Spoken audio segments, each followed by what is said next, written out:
Hello දැන් අපිට ඉස්කෝලෙත් නිවාඩුයිනේ. ඒකින්ද ගොඩාක් වෙලා සෙල්ලම් කරන්න පුළුවන්. ඔව් හලෝ ඒක නම් හොඳයි. කට්ටියම එහෙනම් අද අනිවාර්යෙන් හවස ටිකට් ගන්න යන් හොඳේ. ඔව් අපි කට්ටියම යන් ටිකට් ගන්න. ඒක නෙවෙයි හලෝ. අපිට ටිකට් ගන්න බෝලයක් නෑනේ. ඒකින්ද කට්ටියගෙන්ම රුපියල් 20 ගානේ දාලා අපි බෝලයක් ගමු. ඔව් හලෝ එහෙම ගමු. ඒ වැඩේ හොඳයි. එහෙනම් කට්ටියම එක්ටි අනිවාර්යෙන්ම රුපියල් 20ක් ගේන්න හොඳේ.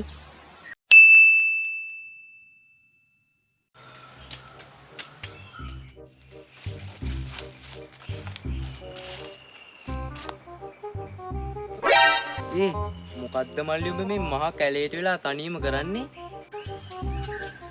අනේ බලහන්කෝ බං මගේ කෑල්ල මාව දාලා ගියා බං. අවුරුදු 2ක් වෙනවා බං ලව් එකට. අපේ ළමයාට අපි නමුත් තිබ්බා.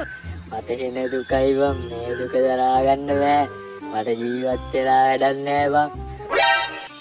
මම මේ සීයාගේ හංගපු කතිප්පු ටිකක් තිබිලා ඒ ටිකක් බීලා මේ කැලේට ආවේ බෙල්ල වෙල දාගන්න කියලා. බඩු බහිනකන් ඉන්නේ. බැස්සේ ගමන් අනිවාර්යෙන් බෙල්ල වෙල දාගන්නවා බං. අර ජීවත් වෙලා වැඩක් නෑ බං. යකෝ බලහන්කෝ මේ පොඩි පිච්චා.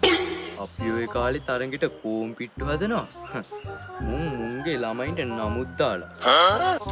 අනේ මන්ට දැන් හැදෙන පොඩි වුණා. අනේ උඹට වැඩක් නෑනේ බං. කට වහගෙන ඉඳහන්. මොකද්ද යකෝ උඹ කියන්නේ? වැඩි හිටියට කතා කරන්නවත් දන්නේ නෑ. අඩුම තරමේ උඹට පොල් කට්ටක් පින්න පුජ්ජ කරන්නවත් පුළුවන් දා.